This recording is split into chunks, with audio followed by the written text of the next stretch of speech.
Olá, tudo bem com você? Hoje é um dia muito especial. Estou recebendo aqui, para ser entrevistado, Salu José Martins.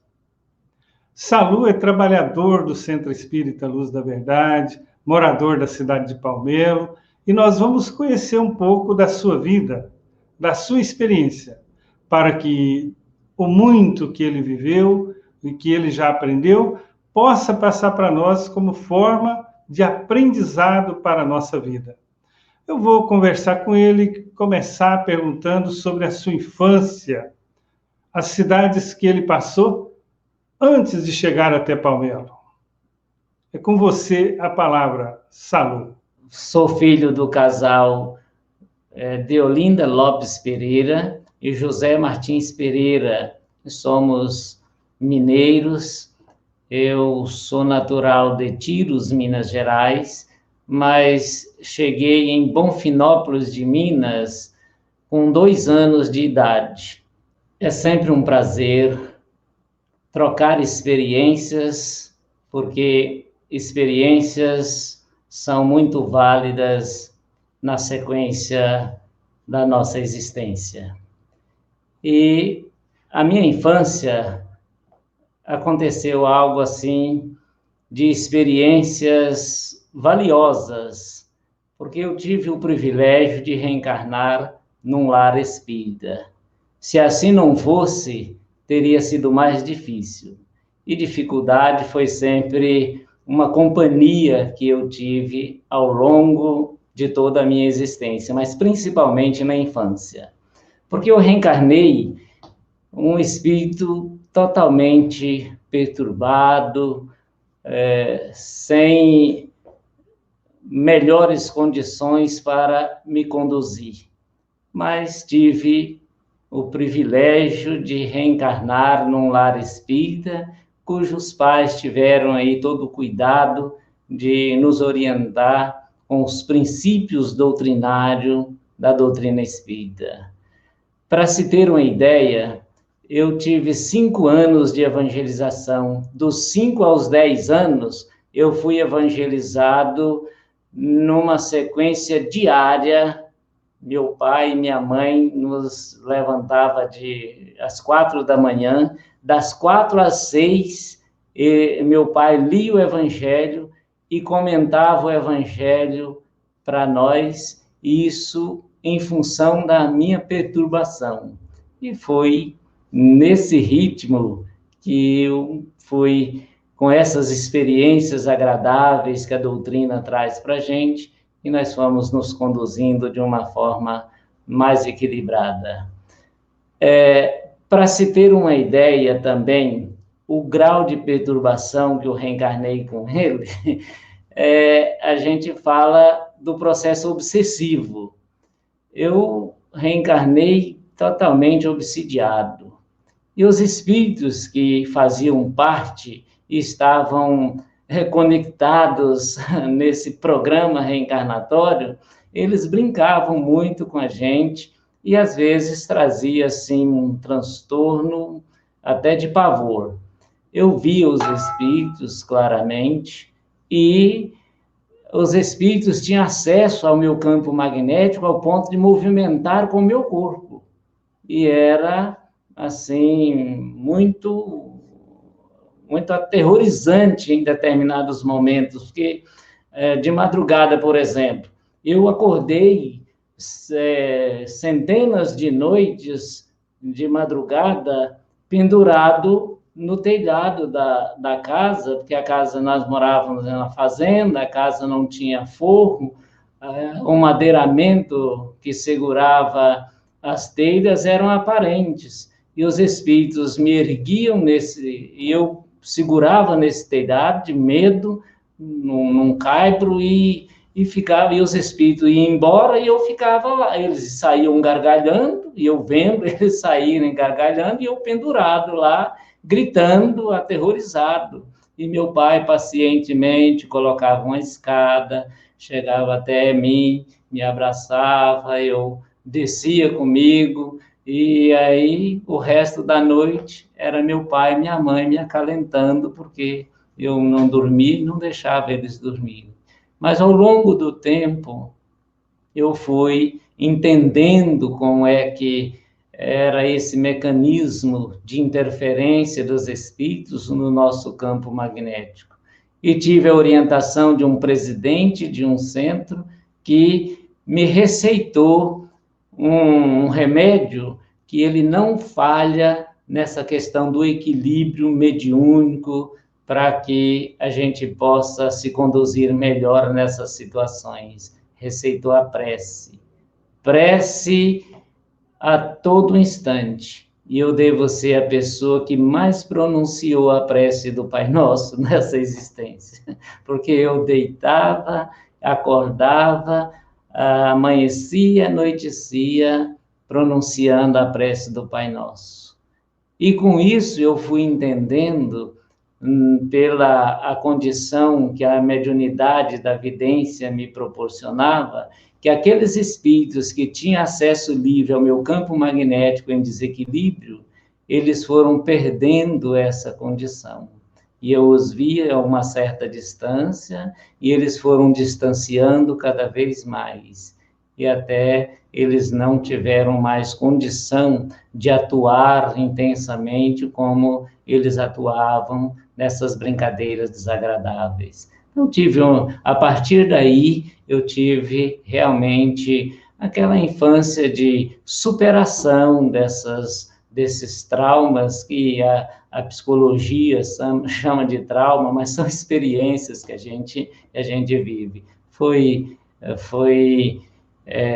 de certa forma, em momentos desagradáveis, mas hoje eu vejo que de tudo isso a gente pode tirar grande proveito, aprendendo a lidar com os espíritos. Isso foi muito interessante. Que bom, Saulo, conhecer um pouco da sua história. Aí nessa vinda para Palmelo, conta os detalhes, o que ocasionou essa mudança e por que vocês vieram para a cidade de Palmelo. Quais são esses detalhes para que a gente possa entender essa vinda para o município de Palmelo? Foram outras tantas experiências que nos trouxeram para Palmelo. E a razão primeira de termos procurado Palmelo foi a necessidade pela dor. A minha mãe, especialista que sempre foi em superar dificuldades, foi acometida de um problema na coluna vertebral. E esse problema estava imobilizando a minha mãe. E, de médico em médico, chegamos numa equipe médica em Unai, Minas Gerais, cuja equipe determinou que a minha mãe teria que passar por uma cirurgia na coluna. E chamou alguém da família para autorizar, assinar essa autorização. E meu pai convidou eu e um outro irmão para acompanhar nesse processo de autorização. Nós questionamos a chefe da equipe, que era uma médica, do que mesmo que iam operar a minha mãe. E ela não teve uma explicação lógica e deu-nos a entender que ia abrir uma incisão na coluna da minha mãe para ver o que poderia ser feito depois de aberto. E aí a gente não concordou. E pedimos lá a saída dela do hospital. Assinamos lá o termo de responsabilidade e logo decidimos trazer a minha mãe para Palmelo, para um tratamento espiritual. E aqui chegamos no dia 29 de setembro de 1979. A minha mãe passou pelo raio-x espiritual que é uma atividade mediúnica do Centro Espírita Luz da Verdade, que dá para o paciente um diagnóstico da sua situação e indica o tratamento. E para minha mãe foi indicado cirurgia espiritual. O prognóstico que a medicina convencional deu para minha mãe é que ela teria, no máximo, 1 ano e meio de locomoção. Ela ia primeiro para uma cadeira de rodas e, posteriormente, se não houvesse um desencarne nesse período, ela estaria imóvel numa cama. E minha mãe, a partir dessa data, 29 de setembro de 79, que chegamos em Palmelo, logo ela submeteu a várias cirurgias espirituais e voltou às suas atividades normais, desencarnou em 2008, com 92 anos, andando. Ela não paralisou a sua locomoção, a não ser nos últimos dias da existência que ela esteve hospitalizada. Mas desse problema da coluna, ela não teve as consequências que a medicina previu para ela. Ela locomoveu todo o tempo. E foi em função disso que, chegando em Palmelo, a gente acabou ficando. Ocorreu comigo um fato interessante nessa vinda para Palmelo. Quando eu cheguei em Palmelo, que acompanhei a minha mãe ao raio-x espiritual, recebendo aquele diagnóstico, aquela indicação do tratamento, quando nós saímos de lá, fomos para uma pousada, onde ela ia receber a cirurgia espiritual, eu descobri que esse tempo anterior da minha existência pareceu para mim uma grande viagem, cujo final eu estava chegando em casa. Final dessa viagem, eu estava chegando em casa quando cheguei em Palmelo. E não tive, assim, nenhuma dúvida com relação à permanência aqui. Eu não mais retornei para Minas com a intenção de ainda continuar morando lá. A partir dessa data do tratamento da minha mãe, a gente já decidiu convictamente que poderíamos e precisaríamos residir em Palmelo. Essa história tá muito interessante. Agora eu quero saber se a família, quando chegou em Palmelo, começou a participar do centro. Não, na verdade, a gente sempre percebeu a necessidade de integrar-se às atividades mediúnicas, porque a gente estudava a doutrina, mas não exercia um trabalho mediúnico sistematizado.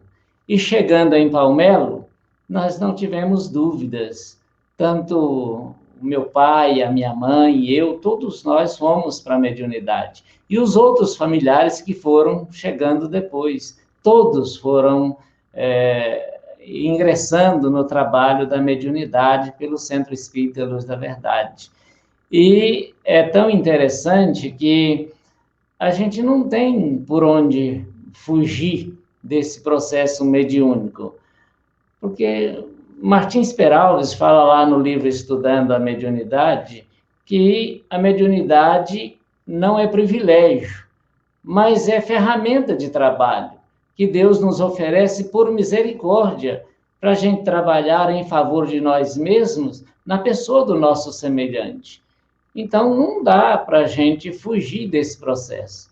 E quando nós entendemos dessa forma, o trabalho com a mediunidade é muito prazeroso. E Palmelo, o Centro Espírita Luz da Verdade, oferece para a gente todas as oportunidades que nós precisamos de trabalhar com a mediunidade. É um manancial de bênçãos, o Centro Espírita Luz da Verdade, para o campo mediúnico e também para o trabalho assistencial e todos os outros trabalhos que a gente desejarem desenvolver, o Centro Espírita Luz da Verdade oferece para a gente. Então, no trabalho da mediunidade, a gente, desde que chegou, estamos aí. Claro que a gente oscila muito, porque as necessidades materiais também são compromissos que nós não podemos deixá-los de lado. Mas, fora disso, o trabalho mediúnico é em primeiro lugar, não tem como fugir, né? Saulo, ainda dentro desse assunto da mediunidade, eu creio que seja uma dúvida de muitas pessoas, quando a mediunidade aflora na pessoa, muitos têm dificuldades. Você contou que desde criança você tinha essa mediunidade já aflorada, desenvolvida. Como foi o seu desenvolvimento mediúnico, ou seja, como foi o seu equilíbrio mediúnico, a sua educação mediúnica?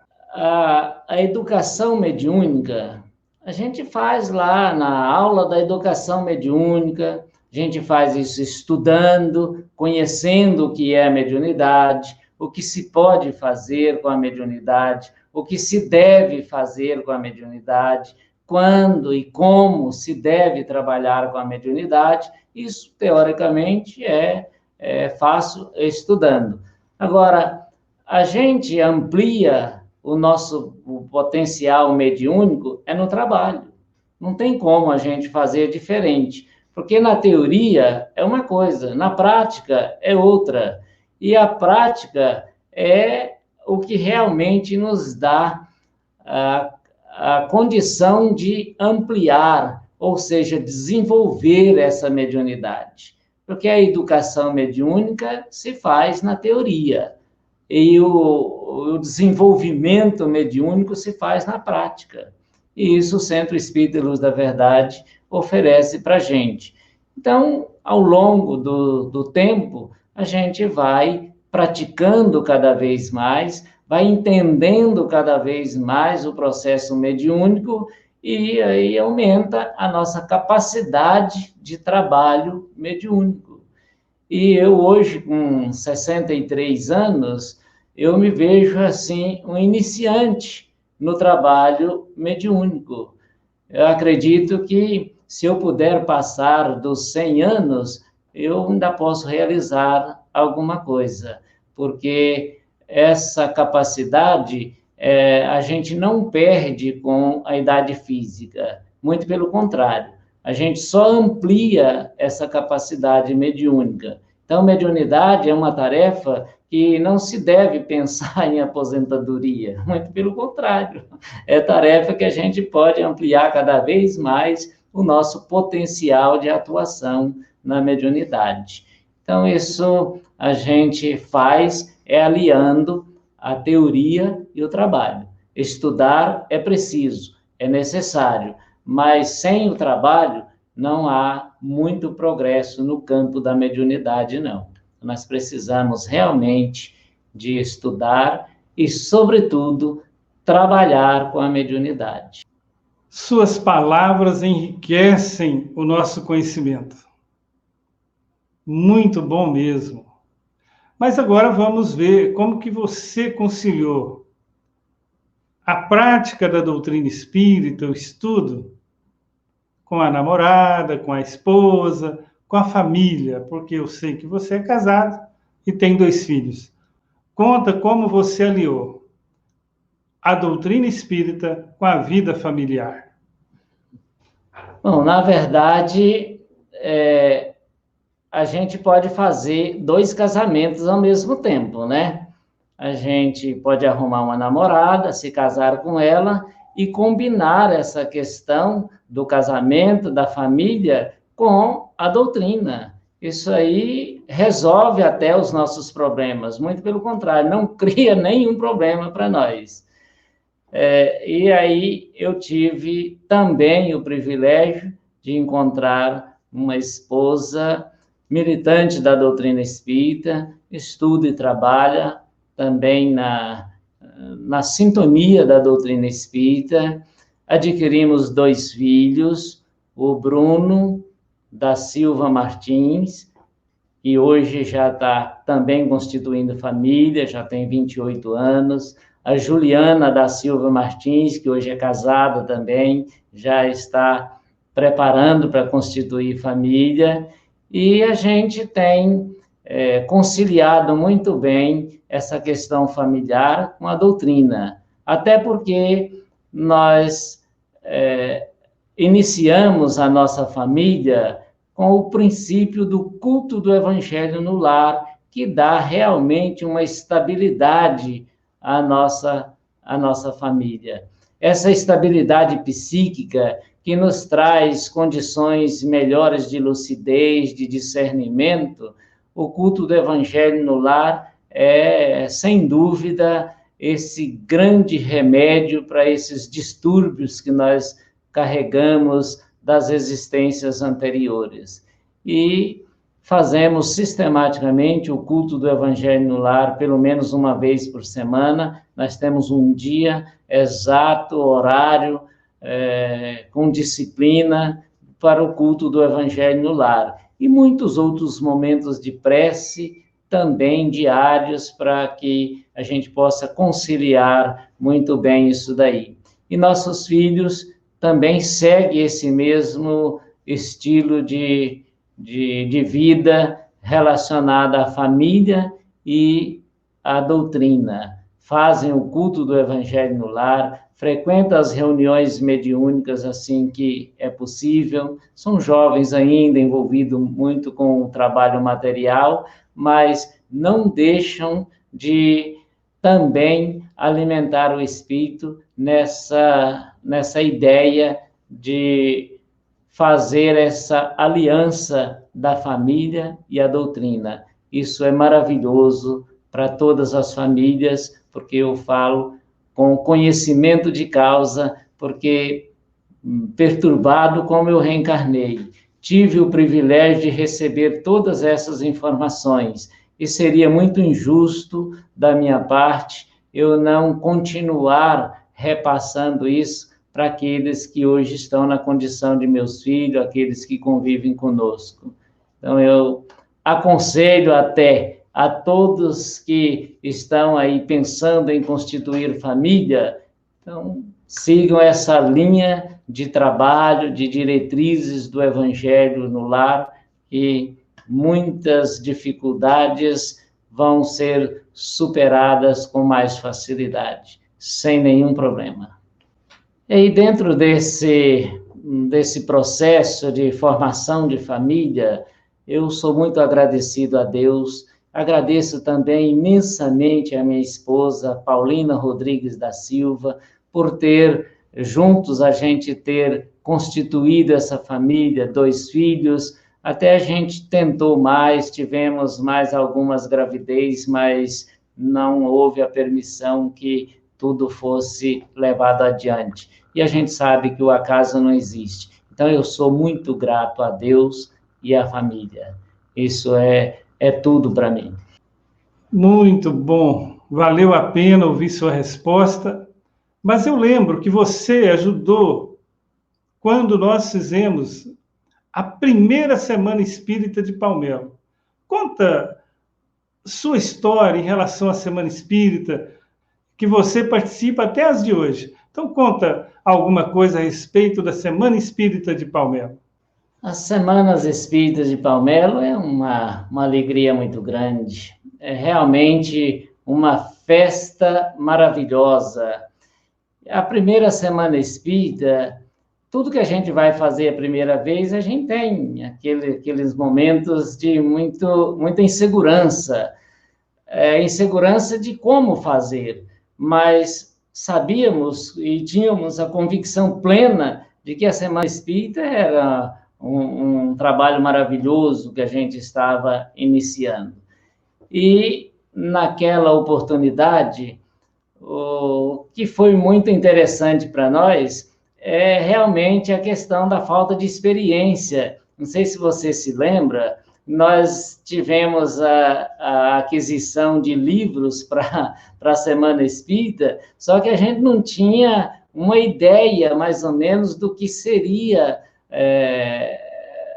vendido, utilizado na Semana Espírita. E nós compramos, ou seja, nós pedimos livro que dava para umas 10 Semanas Espírita e acabou sobrando aquele mundo velho de livro e a gente ficou depois sem saber o que fazer. Ainda bem que depois lembramos que tinham pego esses livros de consignados, né? A gente poderia devolver um bocado depois de um tempo, mas na verdade, a Semana Espírita é um momento em Palmelo que muda até o padrão vibracional da nossa cidade.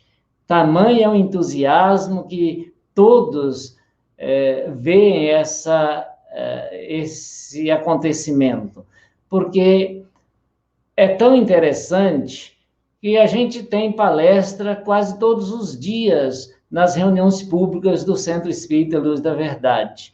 Mas as palestras da Semana Espírita, ela tem um quê diferente que chama mais atenção e pessoas que nem são espíritas vão ao Centro Espírita Luz da Verdade para assistir, para ouvir, até para comentar depois como é que as coisas acontecem lá no Centro Espírita Luz da Verdade, quando estamos realizando a Semana Espírita. Então, quem não conhece a Semana Espírita de Palmelo, se tiver oportunidade, venha conhecer, porque é uma festa espiritual tão interessante, e há momentos na Semana Espírita que a integração com o mundo espiritual ela é tão intensa que aqueles médiuns que têm a capacidade de perceber essa interação, alguns deles já disseram, olha, teve momentos que eu não sabia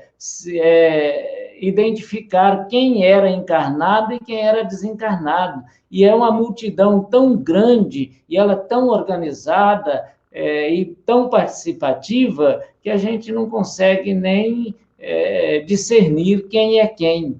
E tamanha é essa interação e essa alegria. Então, a Semana Espírita de Palmelo, além de divulgar a doutrina, comemorar os aniversários de Palmelo, homenagear Maria Madalena, que é a mentora espiritual de Palmelo, existe aquela confraternização também entre todos os participantes, que aqui não se faz distinção, principalmente nesses momentos da Semana Espírita, quem é de fora, quem é de Palmelo, quem é espírita, quem não é espírita, viram todos uma grande família. Tamanho é o teor vibracional da Semana Espírita de Palmelo.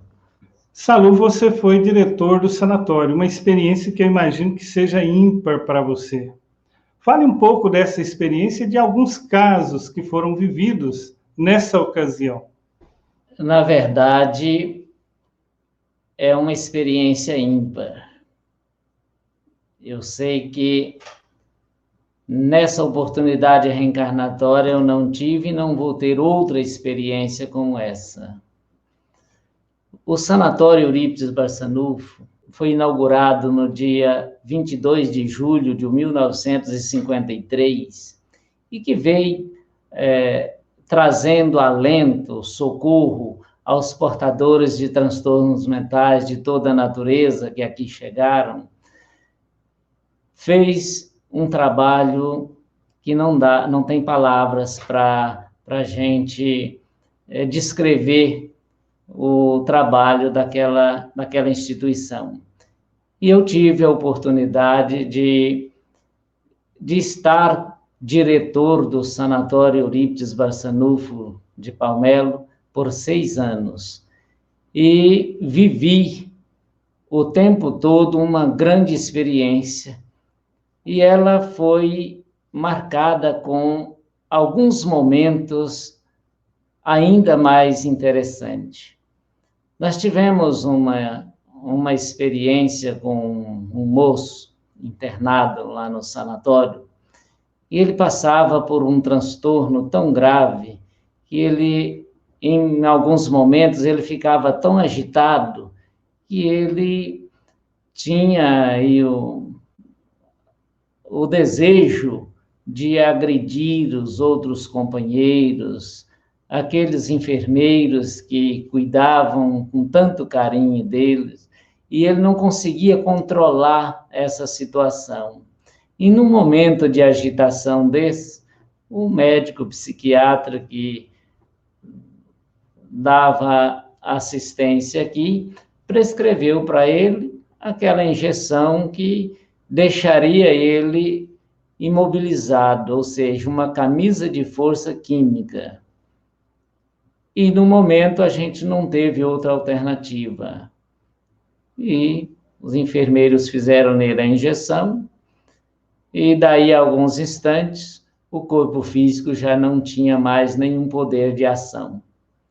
E, para nossa surpresa, o espírito que estava atuando naquele médium, naquela situação, ele imediatamente incorporou em outro paciente e começou a dizer para a gente, olha, esse monte de carne e osso que está imóvel aí, agora não atende às minhas sugestões, mas esse efeito vai passar, e quando passar, eu aqui estarei para entrar em ação.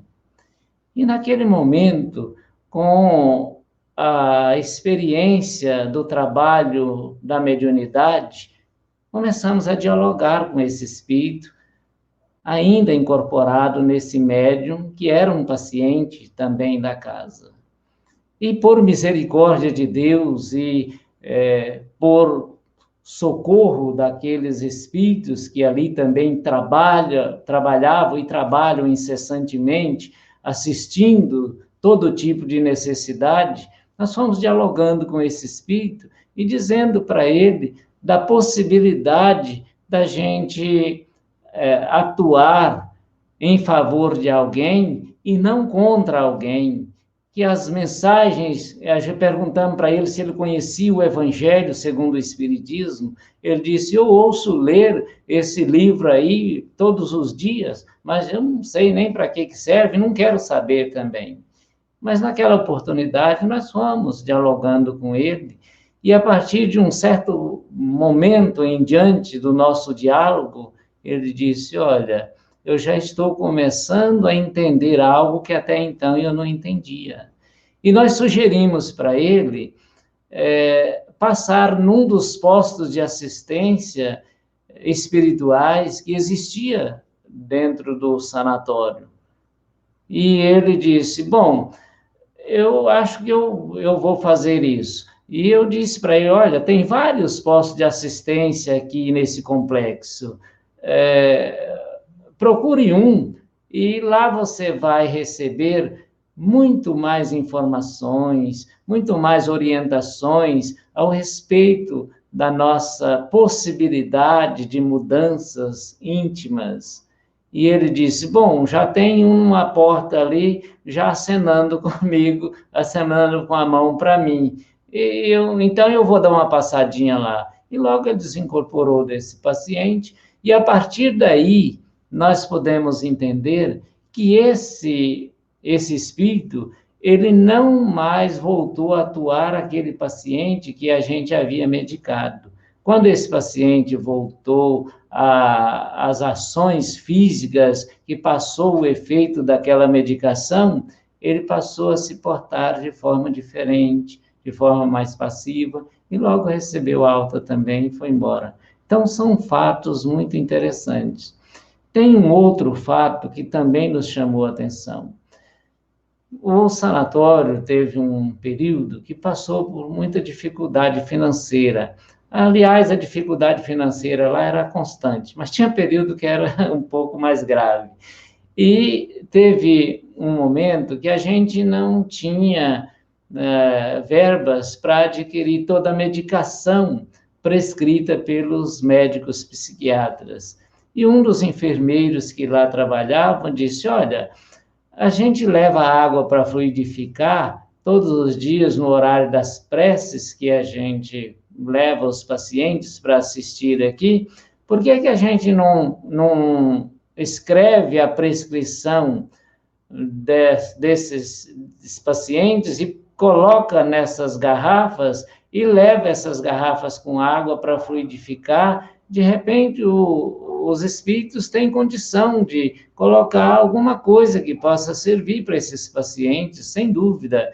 E aí, acatamos a ideia, fizemos lá um mutirão, escrevemos a prescrição da medicação e colamos nessas garrafas e levamos para o salão de prece, foi fluidificada e fomos dando para os pacientes. E a gente sabe que o efeito não é imediato, mas uns 2, 3 dias depois, tinha uma paciente lá muito agitada e uma das enfermeiras disse: agora que eu vou ver se essa medicação vale mesmo ou não vale. E deu uma dose daquela água fluidificada com aquela medicação prescrita, pregado na garrafa, deu uma dose um pouco a mais para essa paciente. E logo ela também se apagou. Passou quase 2 dias sem condição de se movimentar. E a gente viu que a medicação que os espíritos colocaram lá na garrafa é tão eficiente quanto os psicotrópicos que os médicos psiquiatras prescreviam. Então, são fatos muito interessantes, são experiências das mais variadas formas. Nós tivemos experiências com os pacientes, com os funcionários que trabalharam lá, com as famílias dos pacientes que lá também iam para visitar, para trazer o paciente, para levar para casa quando recebia alta. Foram experiências vastas mesmo, sem forma de mencionar isso daí. Foi muito gratificante. Pois é, Saulo, maravilhosa a resposta, estamos aprendendo muito. Agora, para encerrar o nosso bate-papo aqui de hoje, eu gostaria que você falasse dos cursos do Centro Espírita Luz da Verdade, que você falasse também da Escola Espírita, dos encontros fraternos que você participou. São muitos assuntos, mas se você puder dizer alguma coisa, fazendo aí um apanhado dessas atividades, passa para nós suas experiências. Cursos sistematizados de doutrina espírita que o Centro Espírita Luz da Verdade nos oferece. É uma faculdade onde existe aí uma graduação, uma pós-graduação, um mestrado e um doutorado ao mesmo tempo, porque são tantos ensinamentos, são tantas informações valiosas que não tem nem um curso superior, mestrado, doutorado, que supera todas essas maravilhas de informações que a doutrina espírita oferece para nós. Quando tivemos aí a proposta dos cursos sistematizados, nós tivemos aí também uma certa resistência com relação a iniciar mais estudos e tudo mais.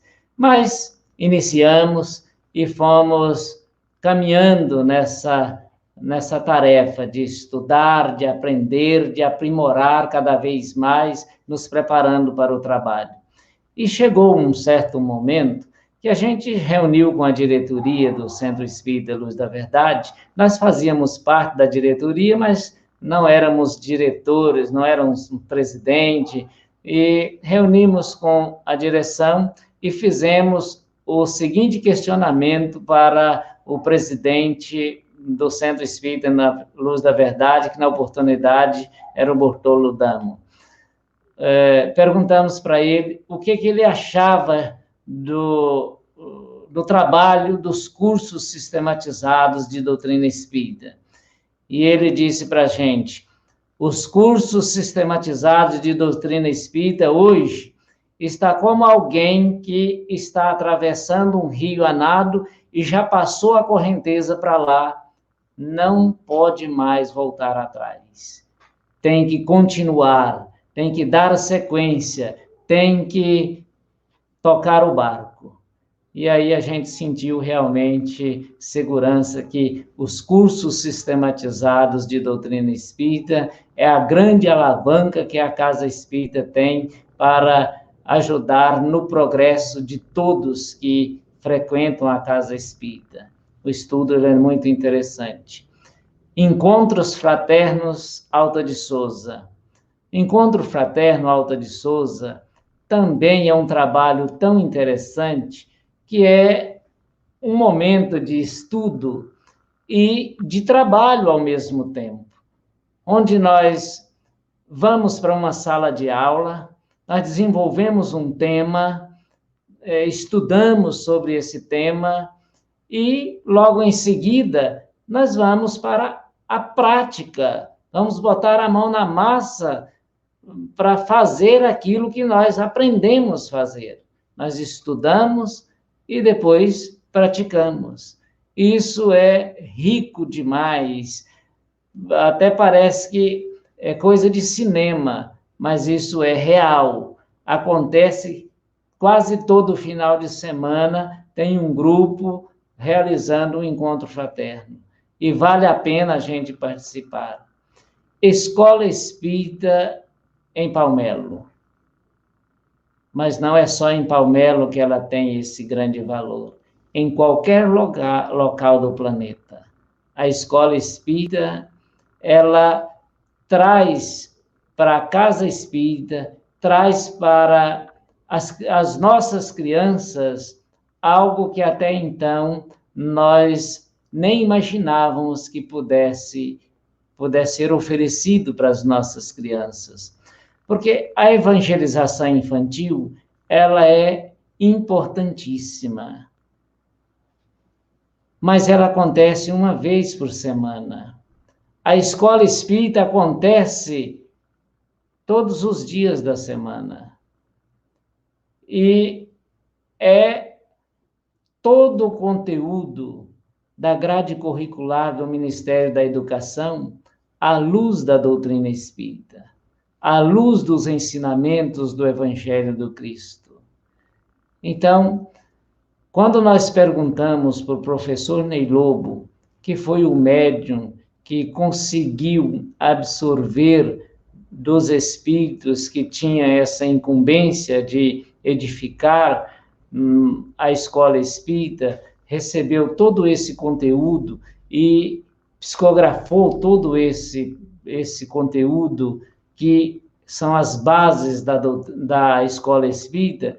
Ele esteve aqui em Palmelo e nós perguntamos para ele, professor, baseado em que o senhor acredita no trabalho da escola espírita? Ele pensou um pouco e, de repente, ele disse, olha, eu poderia basear em coisas maravilhosas que enchessem os nossos olhos agora e todos poderiam acreditar até com uma certa felicidade. Mas eu vou colocar como base o egoísmo. Aí a gente ficou assim pensando, ai meu Deus, mas o egoísmo, a grande chaga da humanidade, ele acredita que, baseado no egoísmo, vale a pena a gente investir na escola espírita? Ele disse sim, porque nós, egoístas que somos, nós queremos o melhor para nós. E o melhor para nós, entendendo a lei da reencarnação, é preparar alguém para nos receber de forma melhor amanhã. Pensando em nós. Vale a pena. E aí nós fomos estudando essa resposta e chegamos à conclusão que, para fazer um mundo melhor, nós temos que nos tornar melhores. E nos tornamos melhor quando nós temos pessoas mais capacitadas para nos receber num outro programa reencarnatório e nos orientar melhor ainda do que os nossos pais fizeram conosco. E para isso nós precisamos investir nas nossas crianças, porque elas é que vão continuar essa sequência de preparo para nos receber. Então, por todos os motivos, vale a pena investir na escola espírita, que ela é capaz de nos transformar para pessoas melhores. Que bom! Valeu mesmo a pena. São respostas maravilhosas. Agradecemos você, Salu, e o aguardamos para uma nova entrevista. Que Deus abençoe você, abençoe sua família, seu lar. Que tudo de bom seja na sua existência. Muita luz e paz para você e para você que nos assiste.